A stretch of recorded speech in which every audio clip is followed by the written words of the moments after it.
keistimewaan dari Gombak. Untuk Gombak kita bawakan kisah tersimpan. Assalamualaikum guys, hai semua. Bertemu lagi kita dalam channel Gombak Jam.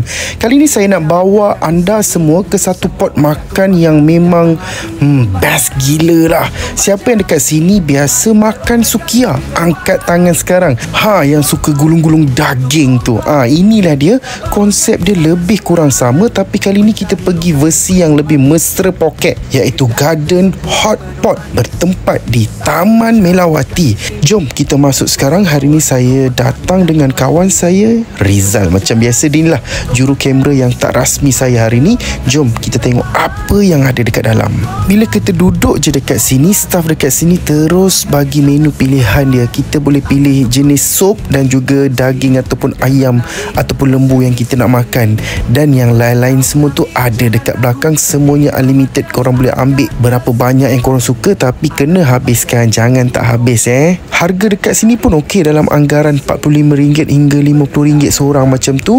Lebih kurang lah, sebab saya makan pun anggaran 2 orang macam ni dalam RM99. Sebab hari ni hari Sabtu Ahad, so harga dia mahal sikit lah.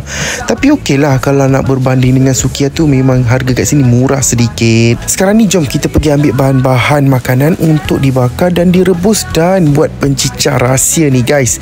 Ni part yang paling penting. Nak buat sos pencicah ni kena ada skill. Salah bancuh sikit je terus boleh jadi red flag pada makanan kita nanti Kita jalan sama mencari inspirasi.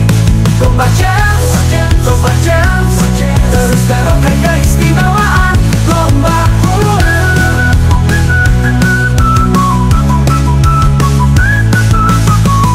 Ambil banyak mana yang korang suka, banyak mana yang korang nak makan, tak kisah. Unlimited, free flow. Korang nak makan macam mana sekalipun, yang penting kena habis. Nanti kalau tak habis, nanti korang kena penalti. Masa nak bayar nanti. So jangan ikut nafsu sangat. Relax je kan.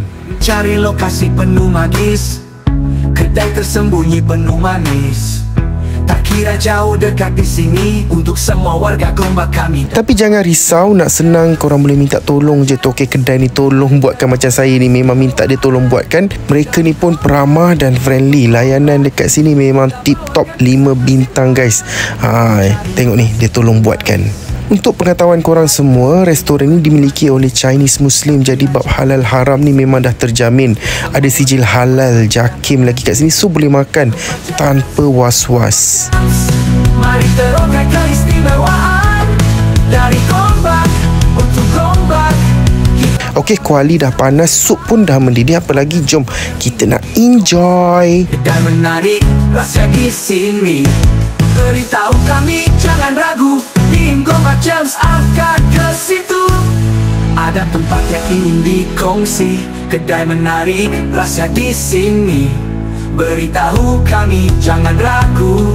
Tim Gombak Jam akan ke situ. Meriahkan suasana bersama. Macam biasa, cara saya ambil makanan, ambil sayur, daging dan perencah, campur sekali, masuk dalam mulut. Sedap cai dalam mulut, memang sedap. Okeylah guys, dah nak habis. Korang kena datang sendiri dan memang sesuai nak bawa keluarga. Tempat yang selesa, suasana yang tenang, layanan yang mesra, dan yang paling penting ada pencuci mulut juga, iaitu aiskrim. Saya tak tunjuk dalam ni sebab saya tak makan aiskrim tadi. Korang wajib datang dan try sendiri. Kalau korang dah pernah datang, cuba komen dekat bawah berapakah level kesedapan dia. Boleh lawan dengan sukia tak? Kalau korang ada cadangan tempat yang menarik atau nak saya bantu promote kedai korang, komen ataupun PM saya. InsyaAllah saya akan turun sendiri. Saya akan promote secara percuma je guys. Maklumlah follower saya ni belum cecah 40k lagi, so belum layak nak makan free. Jumpa lagi episod yang akan datang dalam channel Gombak Jams. Jom terokai keistimewaan Gombak bersama Gombak Jam. Assalamualaikum dan bye-bye. Jauh dekat di sini. Okay guys, jangan lupa subscribe Gombak Jam, okay?